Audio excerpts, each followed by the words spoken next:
दलित की जमीन का है और जिसको कब्जा करके लगातार वो अपना काला साम्राज्य बढ़ाता जा रहा था और लाखों रुपए कमा रहा था। उनका बेटा विलास कुमार भी इसी जमीन को कब्जा पाने के लिए लगातार भटक रहा था, लेकिन कब्जा कभी मिला नहीं और मुईद अहमद यहाँ पर बेकरी का चलाकर लाखों रुपए कमाता चला आ रहा था। अयोध्या गैंगरेप के आरोपी और समाजवादी पार्टी का नेता मोहित खान को लेकर आए दिन बड़े बड़े खुलासे हो रहे हैं। अब आरोपी को लेकर ऐसा खुलासा हुआ जिसे सुनकर आप भी दंग रह जाएंगे। एक वक्त था जब अयोध्या के भदरसा में मोहित खान की तूती बोलती थी। उसके सामने आम लोगों की, दलितों की और गरीबों की जुबान तक नहीं खुल पाती थी। जानकारी के मुताबिक मोहित खान लखनऊ में एक बेकरी पर काम करता था। वहां से लगभग 22 साल पहले वो अपने गांव भदरसा आया और जमीन के कारोबार से जुड़ गया। इसी दौरान उसने दलित और कमजोर वर्ग की जमीनों पर कब्जा करना शुरू कर दिया। इधर गरीब और दलित परेशान होते रहे, रसूख ऐसा कि पीड़ित भटकते रहे, लेकिन मोहित खान का साम्राज्य लगातार बढ़ता चला गया। मोहित खान जिस जमीन पर बेकरी बनाकर लाखों रुपए कमा रहा था, उसमें कुछ हिस्सा मुराई टोला के रहने वाले दलित जानकी प्रसाद का था। 2023 में जानकी प्रसाद की मौत के बाद उनका बेटा अपनी जमीन को वापस पाने के लिए चक्कर लगा रहा था, लेकिन किसी ने एक नहीं सुनी और उधर मोहित खान लाखों रुपए छाप रहा था।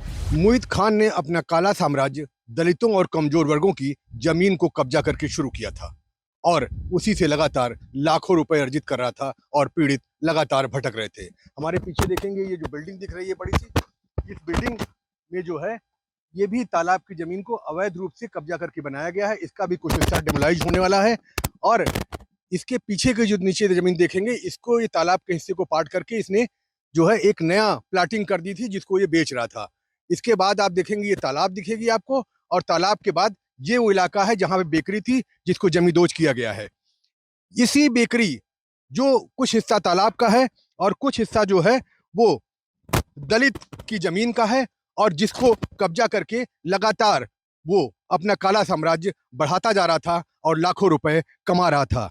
ये जो जमीन है ये आप सामने देख सकते हैं, ये जमीन भदरसा के ही मुराई टोला के रहने वाले दलित जानकी प्रसाद की है, जिनकी मौत 31 मई 2023 को हो गई थी और जिसके बाद उनका बेटा विलास कुमार भी इसी जमीन को कब्जा पाने के लिए लगातार भटक रहा था, लेकिन कब्जा कभी मिला नहीं और मुईद अहमद यहाँ पर बेकरी का चलाकर लाखों रुपए कमाता चला आ रहा था और बोलने वाला कोई नहीं था। भदरसा रेपकांड के बाद मोहित खान की अवैध संपत्तियों की जांच शुरू हुई, जिसके बाद उसके काले कांड सामने आ रहे हैं। पिछले दिनों मोहित खान की अवैध बेकरी पर प्रशासन ने बुलडोजर चलाया।